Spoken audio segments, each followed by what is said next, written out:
Badan Pusat Statistik atau lebih dikenal dengan BPS adalah lembaga pemerintah non-kementerian yang bertanggung jawab langsung kepada Presiden dalam memberikan data yang akurat dan up-to-date kepada pemerintah dan masyarakat. BPS saat ini memiliki kurang lebih 32 subject matter, 34 kantor provinsi, 514 kantor kabupaten kota, dan melaksanakan kurang lebih 200 survei setiap tahunnya. Visi BPS adalah menjadi pelopor data statistik terpercaya untuk semua. Dengan salah satu misinya adalah menyediakan data statistik berkualitas melalui kegiatan statistik yang terintegrasi. Dalam mewujudkan hal tersebut, tentu saja terdapat beberapa kendala yang menjadi perhatian khusus. Kepercayaan yang tinggi kepada BPS membawa konsekuensi meningkatnya permintaan produk hasil statistik yang dihasilkan, baik dari sisi kuantitas maupun kualitas.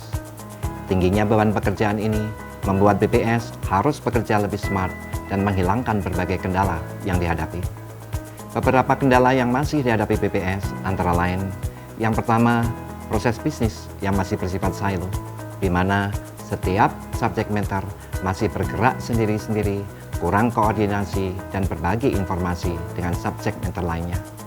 Akibatnya, ada satu data yang masih dikumpulkan oleh seorang subject matter, juga dikumpulkan oleh subject matter yang lainnya. Dengan kata lain, masih ada redundancy pekerjaan. Yang kedua, dari sisi responden, proses bisnis yang bersifat silo ini juga meningkatkan beban responden. Seorang responden bisa didatangi berulang-ulang untuk kepentingan survei yang berbeda-beda.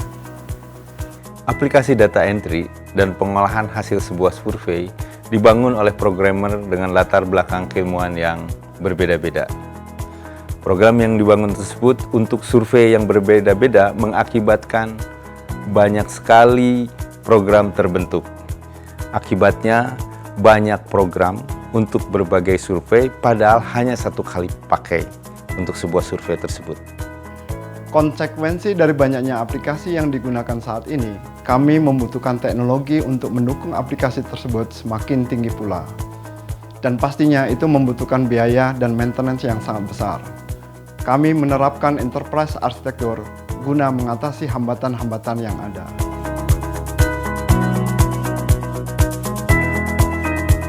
Enterprise Architecture merupakan sebuah gambaran konseptual yang mendefinisikan struktur serta strategi dan operasional yang ada di dalam organisasi, yang bisa dilihat secara holistik dan menyeluruh mulai dari level bisnis sampai ke level infrastruktur.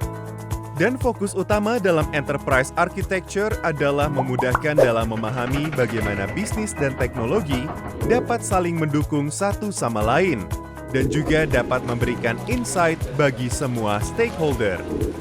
Karena model bisnis yang berubah-ubah, dan di sisi lain teknologi yang berkembang dengan sangat pesat. Dengan menggunakan Enterprise Architecture, BPS saat ini merekam semua current architecture ke dalam repository, yang di dalamnya terdapat proses bisnis, data dan informasi, serta aplikasi dan teknologi. Dengan tercatatnya seluruh informasi tersebut, maka dapat dilakukan analisa bisnis untuk melihat proses bisnis yang silo. Dan juga dapat dilakukan analisa data atau variabel yang dikumpulkan setiap subject matter untuk mengurangi pengumpulan data atau variabel yang sama. Maka dari itu, BPS juga menerapkan Statistical Business Framework Architecture atau biasa disebut SBFA sebagai standar untuk proses bisnis BPS yang baru.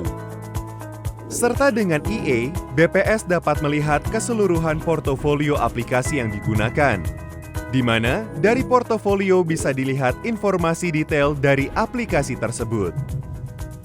Dari informasi tersebut dapat menghasilkan hasil analisis untuk melihat aplikasi apa saja yang sebenarnya diperlukan dan tidak diperlukan oleh BPS. Dengan banyaknya aplikasi yang digunakan saat ini, di mana setiap survei membutuhkan aplikasi masing-masing, berdampaknya terhadap kebutuhan teknologi yang tinggi, serta membutuhkan biaya dan maintenance yang besar. Dengan adanya EA, hal tersebut dapat dimonitor baik dari sisi aplikasi maupun teknologi untuk melihat kebutuhan BPS saat ini dalam melakukan efisiensi. Secara keseluruhan, fungsi yang didapat dalam penerapan enterprise architecture adalah untuk mengurangi duplikasi dan redundansi informasi, penyederhanaan proses, efisiensi biaya investasi, dapat membuat analisis untuk melihat celah peluang baru untuk keuntungan organisasi dan memudahkan organisasi melakukan transformasi, termasuk transformasi digital. Dengan implementasi Digital Enterprise Architecture, diharapkan BPS akan menjadi world-class National Statistical Office yang gesit dalam menghadapi perubahan dan didukung oleh Smart ASN sehingga transformasi digital BPS dapat berjalan dengan sukses. Dengan demikian, reformasi birokrasi BPS dapat diimplementasikan dengan baik sesuai dengan sistem pemerintahan berbasis elektronik. Kunci utama untuk mewujudkan hal tersebut adalah dukungan dan komitmen dari kita semua agar Digital EA menjadi sebuah budaya.